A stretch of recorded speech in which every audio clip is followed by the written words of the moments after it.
Right, so I've got the engine in. I've got a few tips on how to do it. I'll just roll the intro.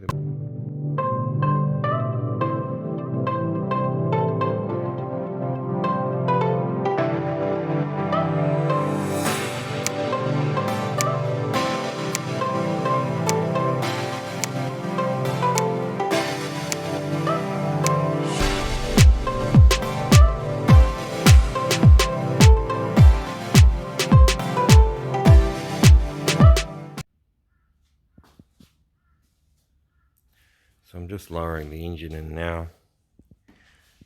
Just thought I'd make a comment on just a few little things that I find make it easier. So when you're lowering the engine in and trying to line it up with the gearbox, it isn't that straightforward to get it all just to slide in nicely, especially if you don't have a leveler on your engine crane. So what you can do is under your gearbox put a jack so you can adjust the gearbox up and down. I needed to adjust my gearbox side to side, so I put a ratchet strap onto the side of the gearbox and then just across the side of my shed. I just ratchet strapped it up to pull the gearbox around. It only needed to be about 20 mil, so that was easy. And then even on the chain on your crane, I've put a ratchet strap on here, because when you pull up on here, it actually tilts the engine a little bit. You can tilt the engine crane, you can tilt the engine on the crane just by doing that. And then if you just get the gearbox and the engine just sitting up to each other, hop under with a torch and a mirror and just put the mirror up in and just see where the spline is sitting, and then just adjust everything using your jack and your engine crane, all the variables that you have, until the tip of the spline, the shaft, is sitting straight over the hole. And then push your engine in a little bit, and then you should be able to just move the engine and you should feel it. You should hear it whacking in the hole, so you know you're in. And then hop back down with your mirror. And what's happened with me is my crane has reached its limit. I can't go any further because of my bull bar. So what I'm going to do is I'm going to put a ratchet strap around the front of the motor and onto the gearbox, so I can just very, very lightly, slowly pull it up. And then I'll just turn the pulley, the flywheel pulley, not the flywheel pulley, the drive pulley at the front. And then just as I apply that light pressure, it'll pop together. And then so you've got your spline going in, that's easy. But then getting your engine parallel with your gearbox, all I do is once it's in and it's sort of this far away, just jump up on your knees and look down into the cavity with the torch, and you just line up the flywheel so that it's all even all the way around the where the gearbox will mate with the engine, and then so it's like an even hole all around the bow housing basically. And you know that they're pretty much basically good enough to pull together. Anyway, that's the tips I've got for putting the engine in. I think the real key is it's you're not and no way can you jam it on. It should just slide on, and if it isn't sliding on, something's not right. So take 5, have a look, see where you've gone wrong, come back to it. And that's why I like the ratchet straps, for pulling things around, because you're not yanking and pulling on things. You're just putting a bit of a bit of consistent pressure on things, and then you can hop up and have another look while the pressure's on. So that went well, the motor's come right up, but now I need to rotate the engine. I'll just show you, the whole engine needs to come this way. So I've got it pulled up with an ocky strap against the gearbox, so that's how I slid it on. But now the locating pin is about 10 mil out, so what I've done is I've put an ocky strap from the chain across the wall and just rotating the engine. And I just find the ocky straps are good because it's just very incremental, slow movements, controlled, whereas you're not sort of wiggling the engine. It's good when you're working on your own, a helping hand. Right, so I've got the whole of the bottom bolted up. Now this is a little trick that for getting those bolts up the top, because when the engine's sitting in place, there's just not enough room to get your hands in there and undo those bolts or do them up.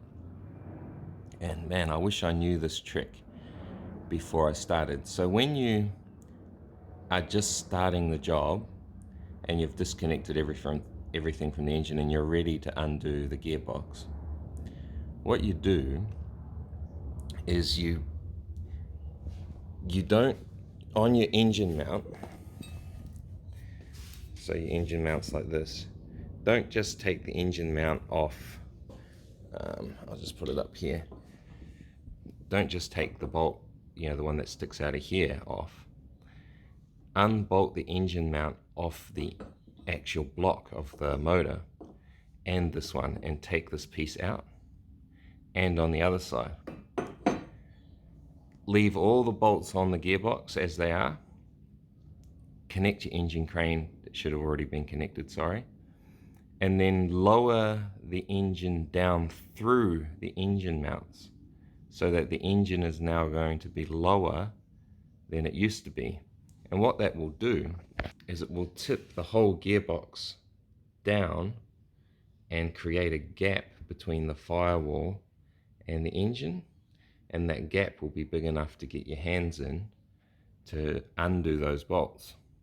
And conversely, when you're putting the engine back in, what you do is you get your engine all lined up like I have, do up the bottom bolts. So there's the big bolts, 1, 2 go onto the block, and then you got the little brackets that hang down and bolt onto the side of the block. Do those ones. You can pretty much do the whole bottom, but don't do everything up too tight because you're sort of leaving it semi-loose so that you can get the bolts located at the top if they're not quite located. Then you drop the engine down through where it would normally mount. So you still haven't put your engine mounts on, leave those off. That'll create the gap between the firewall and the engine. You can reach in there and do them up. And the other trick that I came up with when I was doing this was I couldn't undo those. This is like the first time. They were just so tight I couldn't undo those bolts. So what I did is I went and brought a cheap open-ender ring spanner. I think it's 17 mil from memory, might pay to check. And I cut it off stubby. And so cut the open-ender ring, keep the ring end, and then put a little notch in the shaft of the ring. And then what you do is you put an ocky strap through that notch down across to the what do you call it, the chassis rail, and then do up the ocky strap as tight as you can so there's just full-on tension on the open-ender ring spanner on the bolt, and then reach through with a bar and whack the end of the bar with a hammer and it will just pop, and then go and move on to the next one. Ocky strap it up super tight and then whack the end of it and it will pop. And that's how I undid the really tight ones, because it's very tight in there. But when you do them up the next time, don't do them up so tight, just in case you have to get them off again. Anyway, that's the tip for getting those bolts on. And just another little tip, if you're having trouble with the 3 bolts on the alternator, what you can do is just make up a super long socket extension. So just muley together as many as you can.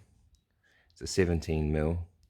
You put a little short socket onto the bolt, and then straight after the short socket, a universal joint, and then just as many extensions as you've got to bring it all the way out, all the way back into this cavity here. And then laying on the ground, if you've got an impact driver, use that, but remember you're impacting onto a universal, so take it easy. But what I find best is just to get a braking bar onto that and pop it. And so you can basically do those two bottom ones like that. And then with the top one, when I've had real problems with that, is I've put my open-ender ring onto it, and then an ocky strap. Basically, I just hoop the ocky strap through this end here, and I use that to put tension on it. Then I just whack it with the hammer, and then that'll pop those.